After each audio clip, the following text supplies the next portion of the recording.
When I was in high school, back in the year 1982, I was diagnosed with a very severe form of low blood sugar called hypoglycemia. And my blood sugar numbers would go down into the 20s to the point where I would even faint or pass out.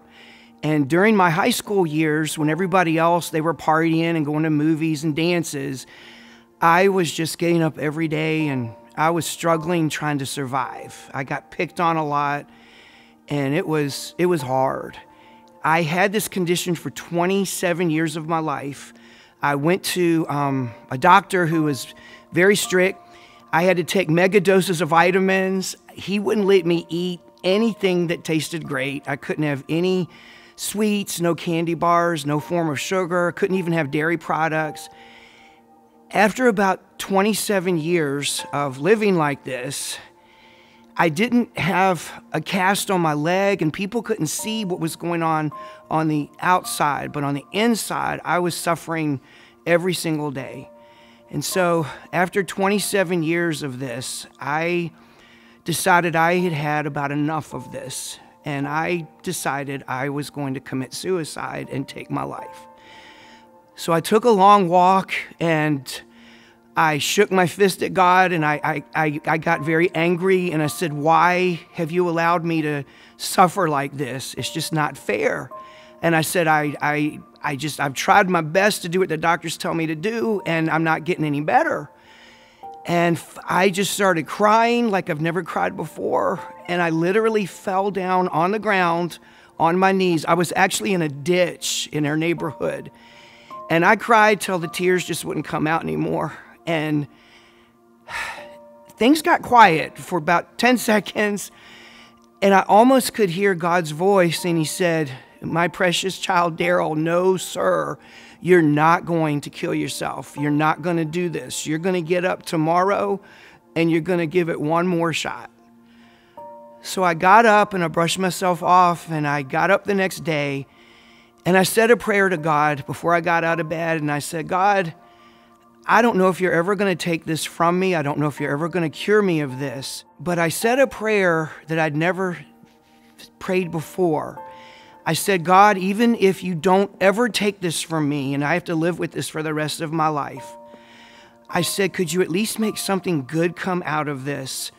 And I said, God, if you don't take this from me, I want you to know that you can take it from me if that's what you decide to do.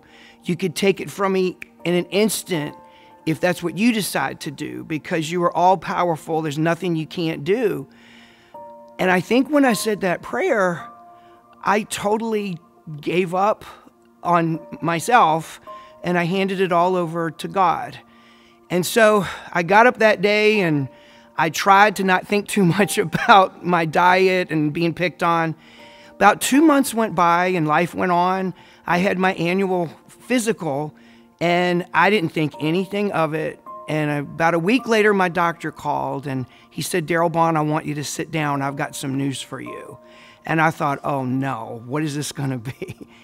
He said, we've got your blood sugar results back. And he said, from what we can tell, your hypoglycemia is gone. He says your blood sugar numbers are completely just about perfect. They were right at about 100 where they used to be down in the 20s. And I didn't believe him. So he called me in his office the next day and he wrote a prescription for me. And the prescription said, Darrell Baughan, go out and buy any candy bar you want. Eat it for 2 days, chunk by chunk.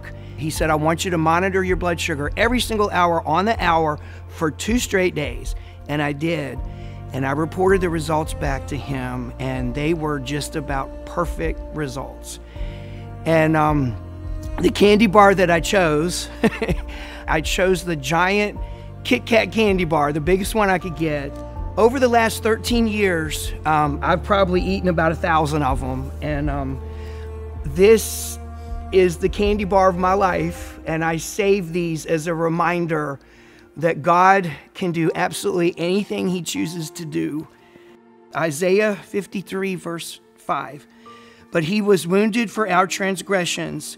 He was bruised for our iniquities. The chastisement of our peace was upon him, and with his stripes we are healed. I just want to thank God for giving me a second chance. I wouldn't change anything about my life, and I was about to just throw it all away. And God gave me a second chance. And if you believe and just refuse to quit, it may take time. God will answer your prayers one way or another.